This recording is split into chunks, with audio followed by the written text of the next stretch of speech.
pretty sick. I don't get sick in the car. As soon as we crossed the Red River, Dick said, "Pull over, kid." And he got up and he threw up all over Oklahoma.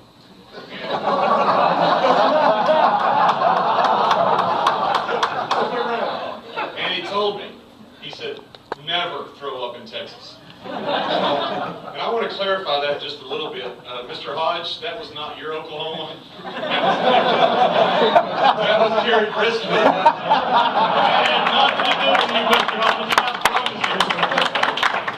Dick didn't want to mess with you for eternity, so I want to save him eternity of ass whooping right there. In 1995, Jerry Briscoe pulled me into a shower, and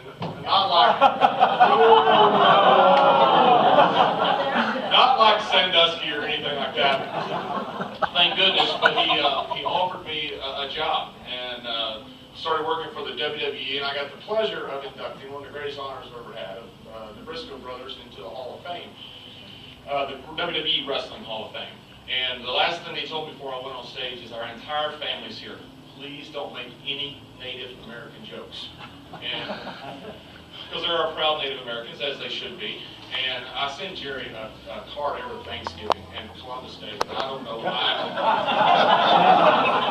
I don't know why he has such animosity toward me for that. I mean, goodness, if Columbus hadn't got lost, we'd have a Buddhist instead of a chief and the village people. So he did do a lot of things for this country besides just enslave a bunch of people and steal a bunch of money. We have statues for him, and I don't know why Jerry's so mad about that, but he is. So my starting line for the Hall of Fame induction was, I walked in, and there's Jerry and Jack standing outside, and I said, "Hey guys, it's not a cigar store.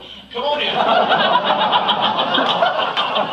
It's the Hall of Fame. You're going in.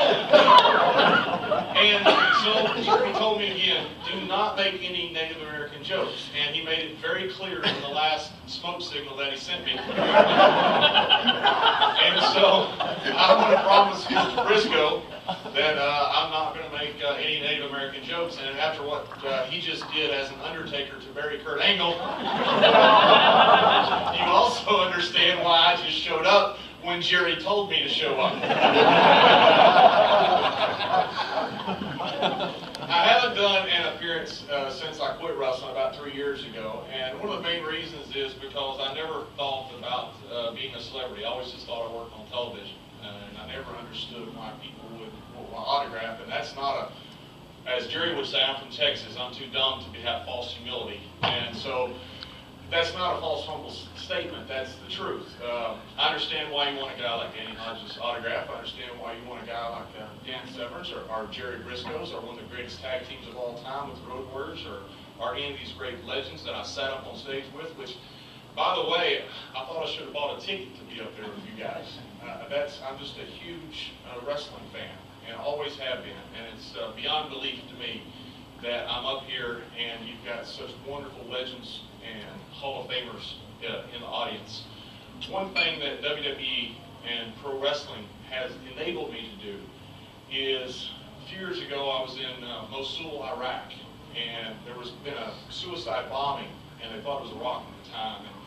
And we're about to fly to Afghanistan, and there's a soldier that's over there, and his face had been just burned off of him. It was terrible, with gauze, and he was blind. And I didn't want to bother him. But he was going into surgery, he had some shrapnel stuck in his leg, and he was in a lot of pain. And he said, "Is that Bradshaw, the wrestler?"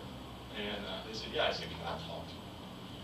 And so I went over there, and he said, "Thank you for coming." And I looked at him, my heart just broke. I was holding his hand so that he could know I was there because he was blind. And I said, "You gonna be okay, son?" And he said, "You know," he said, "when I first got hit by that mortar, and it turned out to be a suicide bomber, he thought at the time it was a mortar. He said, my first thoughts were very selfish. He said, I wanted a glass of water. He said, then I realized I did this for my kid brother. He said, I did this for my parents. He said, sir, I did this for you. And as I sat there and held his hand as he went into surgery, I realized that pro wrestling had enabled me to witness that event and to go like a lot of Americans want to do and tell these heroes thank you. I was in Iraq one year, and I had the idea for a USO type tour like Bob Hope used to do, and I presented the idea to the WWE, and immediately Vince McMahon and Kevin Dunn jumped on it, and it became the tribute to the troops. And every year at Christmas, we go over there. We take video games, we take DVDs. And one thing we said was, we will never go to the green zone. We're going to go where the soldiers are. And that's where we spend our time. We've been to every forward operating base in Iraq and Afghanistan. No other civilian group has done anything like that to that extent. And the WWE doesn't get much credit for it, even does pro wrestling. But that's what has enabled me to be able to do things like this, and what the Luthez War is simply all about. I work with a bunch of underprivileged kids in Bermuda every single day. And I had a breakfast that was very fortunate to have some dignitaries show up, and I called Vince McMahon, and I knew he wouldn't come. He doesn't like going to those things. But he sent me a donation.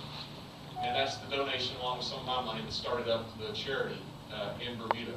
And what I'm doing with the 7th Summit, because the WWE is sponsoring it, 100% of money goes to these kids. There's a 50% black and female dropout rate. And because of pro wrestling, I can start reaching these kids. We've got 100% of our kids, after a couple of years, say they're going to graduate. And according to stats, 50% at least should drop out. Reminds me of a story that they told of Muhammad Ali that encaptures what Luthez was all about. Muhammad Ali was in training camp for George Foreman.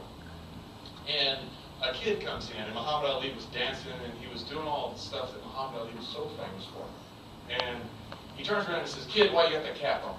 And the kid said, "Well, I'm bald, champ." He couldn't believe that Muhammad Ali was talking to him. And Ali says, "Why are you bald?" He said, "Well, I got cancer." And Ali stopped the press conference, stopped the training camp, got down on the level with the kid, and he said, "Tell you what we're going to do, kid." He said, "I'm going to go and I'm going to whoop George Foreman. I'm going to become the heavyweight champion of the world." And he said, "You promised me you're going to whoop cancer." The kid looked up with that bald head and he smiled and he said, "No, champ."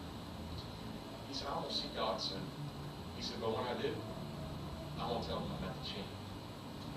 And that is what pro wrestling has enabled me to be able to do, what all of us have been able to do, and what this award for Luthez stands so greatly for. So thank you for the honor of allowing me to be in your midst. I feel like a fan. I feel like I should buy a ticket. I really am honored to be here with you all today. Thank you very much.